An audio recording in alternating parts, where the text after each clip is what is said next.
300 Kelvin, what is the RMS speed of helium atom?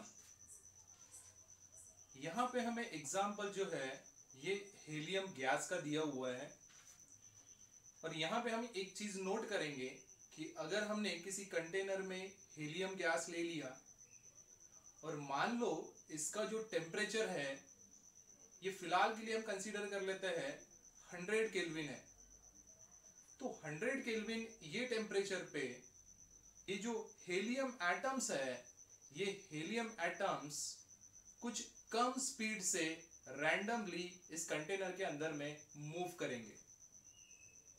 लेकिन मान लीजिए आपने इसी कंटेनर में जो हीलियम गैस ली हुई है, अगर आप इसका टेम्परेचर इंक्रीज करते हैं, मान लीजिए आपने अब इसका टेम्परेचर जो है वो 300 केल्विन कर दिया, तो ये जो गैस है, ये जो हीलियम गैस है, इसका जो स्पीड है वो और इंक्रीज हो जाएगा, ये और रैंडमली इधर उधर ज्यादा तेजी से मूव करेंगे।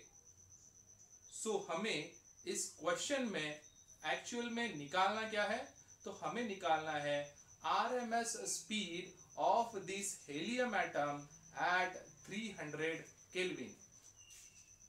सो RMS स्पीड मतलब एक्चुअल में क्या होगा?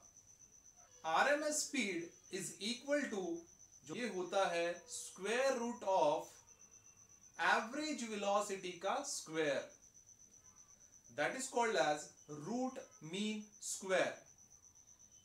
अब यहां पे ये जो v दिया हुआ है या v बार लिखा रहता है, ये v है क्या? सो ये v है एवरेज स्पीड या फिर आप इसको बोल सकते हैं एवरेज वेलोसिटी। बेसिकली ये एवरेज वेलोसिटी होता है क्योंकि आप इस न्यूमेरिकल में उस वेलोसिटी का मैग्नीट्यूड निकालने वाले हैं, इसीलिए इसको बोला जाएगा RMS स्पीड।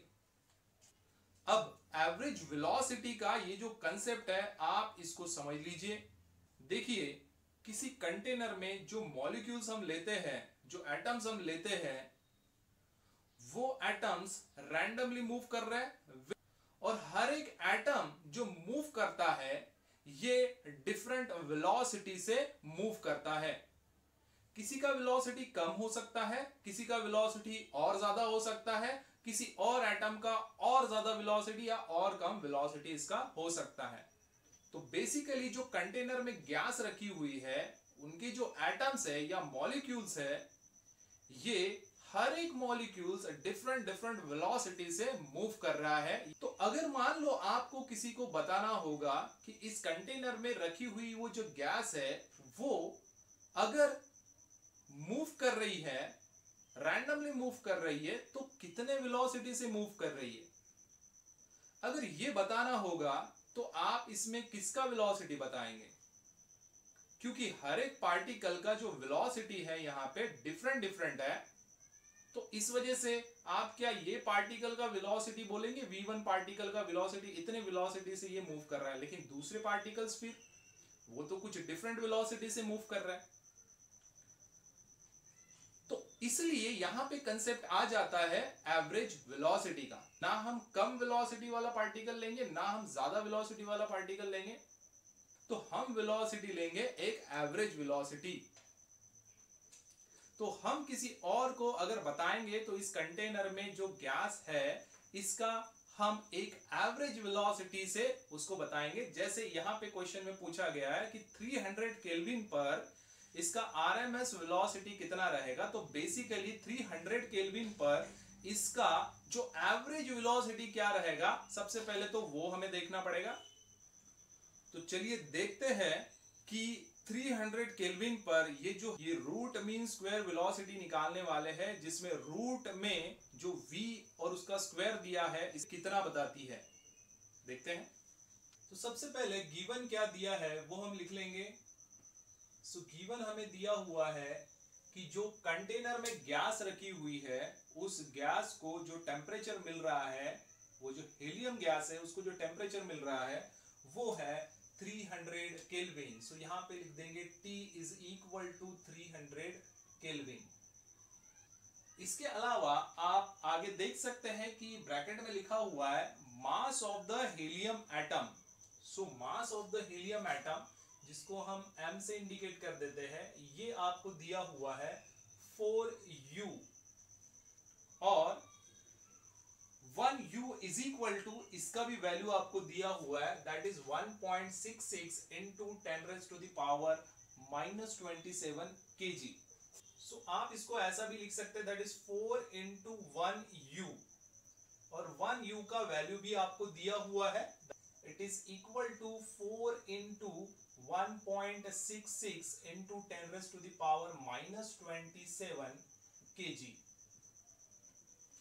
और वैसे भी हमें ऐसा यूनिट में कन्वर्ट करना पड़ता है, और हमें जो U दिया हुआ है ये है एटॉमिक मास यूनिट, जो कि ऐसा यूनिट नहीं रहता मास का। तो मास का ऐसा यूनिट जो होता है वो होता है केजी। इसीलिए हमने 1U का जो वैल्यू है वो यहाँ पे पुट कर दिया, और इस तरीके से जो मास ऑफ हीलियम एटम है इसको हमने कन्वर्ट कर दिया एसआई सिस्टम में। आपको Kb का भी वैल्यू दिया हुआ है, Kb is equal to, that is 1.38 into 10⁻⁻23 joule per kelvin. This is nothing but Boltzmann constant. तो आपको जो वैल्यूज दी हुई है वो है टेम्परेचर, दैट इज 300 केल्विन, और टेम्परेचर का जो एसआई यूनिट होता है वो केल्विन ही होता है, तो ये एसआई यूनिट में ऑलरेडी दिया हुआ है। मास जो आपको 4u दिया था, 4 एटॉमिक मास यूनिट दिया था, इसको भी आपने कन्वर्ट कर लिया केजी में, और जो बोल्ट्जमैन कांस्टेंट था ये भी आपको जूल पर केल्विन, मतलब ये भी आपको एसआई सिस्टम में ऑलरेडी दिया हुआ है। सो अब लिख देंगे कि हमें फाइंड क्या करना है। हमें फाइंड करना है RMS speed of the helium atom at 300 kelvin. यहां पे लिख सकते हैं आप at 300 केल्विन। इतने टेम्परेचर पर इसका आरएमएस स्पीड क्या रहेगा वो हमें निकालना है। ये जो आरएमएस स्पीड है इसको निकालने के लिए जो हम फॉर्मूला यूज करने वाले हैं वो भी हम लिख देते हैं। RMS speed is equal to, it is square root of, it is what, root mean square, root mean square, so root this velocity, इसको बार दे सकते हैं, दिया तो भी चलेगा, नहीं दिया तो भी चलेगा, so it is root mean square velocity या फिर root mean square speed आप इसको बोल सकते हैं। यहाँ पे मैंने आपको ये बताया है कि v is what, v is the average velocity of these helium atoms। एक एवरेज तरीके का वेलोसिटी रहेगा, ना कम वाला वेलोसिटी हम बताएंगे ना ज्यादा वाला हम वेलोसिटी बताएंगे।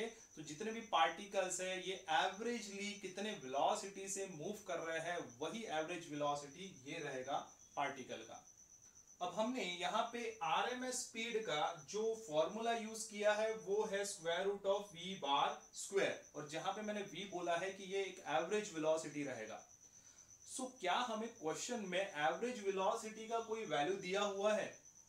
अगर हमें एवरेज वेलोसिटी का डायरेक्ट वैल्यू दिया होता तो हमने ये वैल्यू यहाँ पे पुट किया होता, स्क्वायर रूट कैंसिल होके आपका जो वेलोसिटी का वो एवरेज वेलोसिटी का जो वैल्यू रहता बस वही एवरेज वेलोसिटी का वैल्यू इसका आंसर आ जाता। लेकिन क्योंकि हमें क्वेश्चन में जो है वो टेम्परेचर दिया है, मास दिया हुआ है एटम का, बोल्ट्जमैन कांस्टेंट, ये सब टर्म्स हमें दिए हुए हैं, तो एक्चुअल में आपको इस आरएमएस वैल्यू को आपको इन टर्म्स ऑफ टेम्परेचर, मास और बोल्ट्जमैन कांस्टेंट के फॉर्म में ही लाना पड़ेगा। और v बार का जो स्क्वायर होता है इसका भी एक फॉर्मूला होता है, वो है that is v bar square is equal to, ये होता है 3kBT डिवाइडेड बाय m। सो आगे चल के हम ये जो v बार स्क्वायर है दैट इज एवरेज वेलोसिटी का जो स्क्वायर है इसकी वैल्यू इतनी है जो कि टेम्परेचर, बोल्ट्जमैन कांस्टेंट और मास ऑफ द एटम के फॉर्म में है, ये वैल्यू हम इसमें पुट कर देंगे और इसको सॉल्व करते हुए हम इसका आंसर जो है वो मैग्नीट्यूड फॉर्म में लाएंगे और इसी वजह से हम इसका आरएमएस स्पीड निकाल लिए ऐसा हम बोलेंगे। तो चलो देखते हैं। RMS speed of the particle जो होता है वो होता है RMS speed is equal to that is square root of v bar इसका स्क्वायर, और ये जो v बार है इसका भी जो वैल्यू होता है ये होता है v बार स्क्वायर का जो वैल्यू होता है ये होता है 3kBt डिवाइडेड बाय m। अब इन सभी की वैल्यूज जो है हमें ऑलरेडी दी हुई है, जिसको कन्वर्ट करना था ऐसा सिस्टम में उसको भी हमने कन्वर्ट कर लिया, बस यही वैल्यूज हम यहाँ पे पुट कर देते हैं और देखते हैं हमारा आंसर क्या आएगा, जो हमने सभी के सभी वैल्यूज यहाँ पे पुट कर दिए। अब इसका सिंपली कैलकुलेशन हम करेंगे। अब याद रखिए बहुत सारे स्टूडेंट क्या करते हैं कि ऐसे कैलकुलेशन के वक्त पहले मल्टीप्लाई कर देते हैं, जिन जिनका मल्टीप्लाई हो रहा है वो मल्टीप्लाई कर देते हैं, नीचे में भी मल्टीप्लाई ऊपर में भी मल्टीप्लाई कर देते हैं। तो जब भी ऐसे न्यूमेरिकल्स रहेंगे जहां पे डिवीजन आपको दिखाई दे रहा है तो सबसे पहले आप मल्टीप्लाई न करते हुए देखिए कि कौन सी टर्म इजीली डिवाइड हो रही है। जो भी टर्म इजीली डिवाइड होती है उसको सबसे पहले आप डिवाइड कर लीजिए, और जो नहीं होती है जहां पे मल्टीप्लाई हो सकता है आगे चल के तब जाके आप मल्टीप्लाई कर रहे हैं, लेकिन सबसे पहले आप डिवाइड ही करिए। तो यहाँ पे देखिए कौन सा टर्म आप डिवाइड कर सकते हैं। अगर आप देखते हैं तो ये 4 से आप ये 300 को डिवाइड कर सकते हैं, जो कि आंसर आपको देगा 75। इसके अलावा आप ये टर्म भी डिवाइड कर सकते हैं 1.38 डिवाइडेड बाय 1.66, इसको भी आप डिवाइड कर सकते हैं। अच्छा, एक और चीज मैं आपको यहाँ पे बता देता हूँ। मान लो ये जो नंबर है आपका ये दिया है आपको 1.38 है, और ये जो नंबर है डिवाइड बाय 1.66 है। तो यहाँ पे ये जो पॉइंट है ये 2 डिजिट के पहले है, यहाँ पे भी 2 डिजिट के पहले आपको पॉइंट दिखाई दे रहा है। तो इसको आप ऐसा भी लिख सकते हैं दैट इज 138 पॉइंट को आपने 2 डिजिट राइट में शिफ्ट कर दिया तो क्या होगा, पॉइंट यहाँ पे आ जाएगा that is 138 into 10 raise to the power right में शिफ्ट किया 2 डिजिट, तो ये क्या लिखेंगे -2 डिवाइडेड बाय ये जो 1.66 है तो इसको आप 166 लिखेंगे। आपने पॉइंट को 2 डिजिट राइट में शिफ्ट किया तो 166 हो जाएगा, इनटू ये हो जाएगा 10⁻²। जब आप ऐसा करोगे तो क्या होगा कि ये -2 यहां से कैंसिल हो जाएगा, डिवाइड हो जाएगा, और आपका जो आंसर बचेगा 138 डिवाइडेड बाय 166। तो इसलिए आप हमेशा याद रखिए कि जब भी सेम मतलब 2 डिजिट के पहले यहाँ पे पॉइंट दिया है, यहाँ पे भी 2 डिजिट के पहले पॉइंट दिया है, तो आप वो पॉइंट सीधा डायरेक्टली कैंसिल कर सकते हैं। मतलब ये नंबर 138 डिवाइडेड बाय 166 आप ले सकते हैं, क्योंकि आगे चल के वो 10⁻² क्या होने वाला है, कैंसिल होने वाला है। तो हमेशा याद रखिए, मान लो 1 डिजिट के बाद में यहाँ पे भी पॉइंट होता, इधर में भी 1 डिजिट के बाद में पॉइंट होता, तो आपने वो नहीं लिया तो भी चलेगा, क्योंकि वो आगे चल के जो होता है वो कैंसिल ही हो जाता है। तो मैं इसमें डायरेक्टली अभी लिख देता हूँ, कंसीडर कर लेता हूँ कि ये जो नंबर है 138 है और 166 है। कैसे रहेगा वो मैंने आपको यहाँ पे बता दिया। तो आप इसको डिवाइड कर सकते हैं, ये 2 से डिवाइड कर सकते हैं, 2 6 12 और 2 9 18, ये हो जाएगा आपका 8 16, 2 3 6। इस तरीके से ये नंबर आ रहा है। देखिए ये नंबर डिवाइड हो रहा है या नहीं हो रहा है तो डिवाइड करिए। वैसे ये नंबर देखा जाए तो डिवाइड नहीं होगा, तो जो डिवाइड हो रहा है वो आप डिवाइड कर सकते हैं, जो नहीं हो रहा है उसको आप जैसे का वैसे लिख सकते हैं। यहाँ पे आप देखेंगे कि 10⁻23 डिवाइडेड बाय 10⁻27, तो यहाँ से 10⁻23, यहाँ से भी 10⁻23 अगर आप कैंसिल करते हो तो यहाँ पे बचेगा 10⁻⁻4। ठीक है, so it is equal to, ये हो जाएगा स्क्वायर रूट ऑफ, सो ये जो वैल्यू आपको मिलता है ये वैल्यू है 3 इंटू 69 और इंटू ये लिख देंगे 75 यहाँ से, डिवाइडेड बाय ये हो जाएगा 83, और ये जो 10⁻⁻4 नीचे बच रहा है इसको मान लो आपने ऊपर लेके गए तो आप इसको लिख सकते हैं इंटू 10⁻⁻4। इस सभी का सभी जो है वो रूट में रहेगा। अब आप सिंपली चाहे तो इसको मल्टीप्लाई कर सकते हैं, ये अगर किसी नंबर से डिवाइड हो रहा होगा ये नंबर तो आप डायरेक्टली डिवाइड कर सकते हैं, नहीं हो रहा है तो आप ऊपर में जो मल्टीप्लिकेशन होता है आप उसको मल्टीप्लाई कर सकते हैं। तो जैसे आप देखेंगे 69 मल्टीप्लाइड बाय 75 ये आप इजीली मल्टीप्लाई कर सकते हो। आप इसको कर लो और उसको मल्टीप्लाई कर दो 3 से, जो भी नंबर आएगा वो हम यहाँ पे लिख देंगे। सो इसका मल्टीप्लीकेशन करके जो नंबर आ रहा है वो है 15525 डिवाइडेड बाय 83 इनटू 10⁻⁴। अब इसको आप ऐसा लिखेंगे, that is square root of 15525 divided by 83। ये स्क्वायर रूट इसको भी लगेगा और इनटू करके जो 10⁻⁴ है तो ये स्क्वायर रूट इसको भी लगेगा, दैट इज 10⁻⁴। आप इसको अब लिख सकते हैं, इट इज इक्वल टू, ये होता है 15525 डिवाइडेड बाय 83 और स्क्वायर रूट है तो आप इसको ऐसा भी लिख सकते हैं, इसका पावर 1/2। यहां पे भी आप बिल्कुल वैसा ही लिख सकते हैं, 10⁻⁴ जो 4 है इसका भी पावर जो आएगा 1/2, क्योंकि square root of any term जो होता है इसको लिखना है तो एनी टर्म का पावर जो रहेगा 1/2 रहेगा। अब इसी को आगे में सॉल्व करते हैं। इट इज 15525 डिवाइडेड बाय 83, इसका पावर 1/2 मल्टीप्लाइड बाय 10⁻⁴। अभी यहाँ पे देखिए, यहाँ से 4 डिवाइडेड बाय 2 हो जाएगा ये, and that is nothing but 2। सो ये लिखेंगे 10⁻²। यहाँ से ये 2 और यहाँ से ये 4 कैंसिल, सो 2 2 जा 4, ऐसा आप लिख सकते हैं, दैट इज 10⁻²। इसका आंसर आएगा। अब इसको हम लॉग और एंटी लॉग से सॉल्व करते हैं। जब इसको लॉग और एंटी लॉग से हम सॉल्व कर रहे हैं तो इसको लिखने का जो स्टेप होता है वो कुछ ऐसा होता है, इट इज इक्वल टू, पहले लिखेंगे हम एंटी लॉग, ब्रैकेट में हम लिखेंगे लॉग, और ये ब्रैकेट में पूरा टर्म 15525 डिवाइडेड बाय 83 और इसका पावर है 1/2। आप इसी का लॉग और एंटी लॉग से निकाल रहे हैं तो इसी टर्म को आप यहां तक कंप्लीट कर सकते हैं। आगे में जो है 10⁻² जैसे का वैसा आप लिख सकते हैं। इस पूरे टर्म का हम वैल्यू निकालना चाहते हैं जो कि हम लॉग एंटी लॉग से निकाल रहे हैं, तो हमने बस इसी टर्म को यहां से यहां तक जो है लॉग एंटी लॉग के फॉर्म में लिख दिया है और आगे का 10⁻² जो है वो तो आते जाएगा।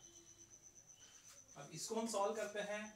ये हो जाएगा एंटी लॉग, ब्रैकेट में आएगा।